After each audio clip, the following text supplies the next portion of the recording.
to the channel. Today we have here a 2011 VW Passat. We are fixing the radio. This is a Bosch radio that keeps rebooting and sometimes doesn't work at all. So as you can see here, we have 4 clips around the trim.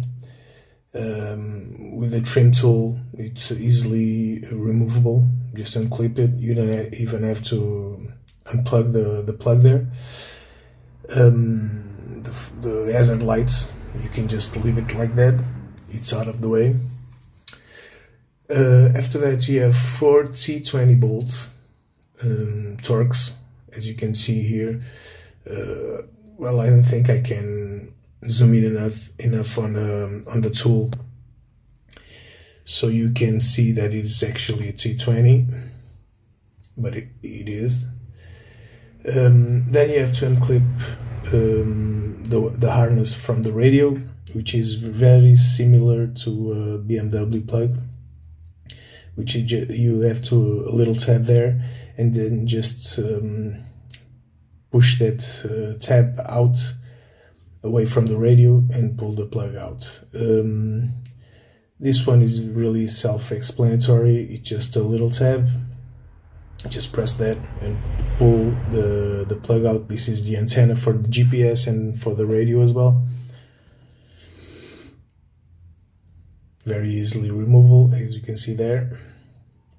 Now, on the radio itself, you have a few T10 bolts all around the radio, but these ones I'm removing. This is the bottom part of the radio. These ones I'm removing just so that when I'm heating the board, it doesn't get overheated, so it can actually breathe. So there's 7 of T10 bolts on the bottom of the radio, which is these ones that I'm going to be removing. On the other side, on the top of the radio, there's only 2, and then on the side you have 4, 2 each side, to remove the CD player portion of the radio, so you can get to the main board. As you can see here, this is the main board. This is the processor that I've been reflowing with flux. I reflowed these to, as you can see, I removed the bottom part so that it breathes and it doesn't overheat. I did remove the front of the radio here, but you don't have to. There's no need for that. This is the part number. The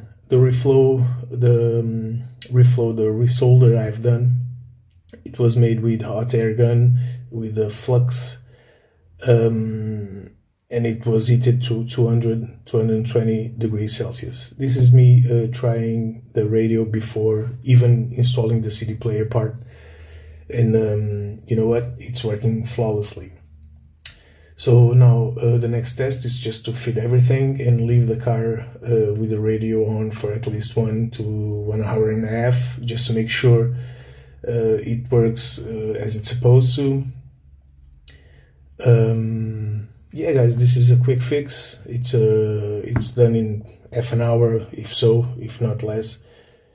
But yeah, I tried looking online for a fix like this. I couldn't find anything for these cars, for these radios, so I went ahead and done it myself, and hopefully it's helpful for someone. And again, guys, if you enjoyed this video, please hit that subscribe button, hit that like button, and remember, stay safe. Thank you for watching.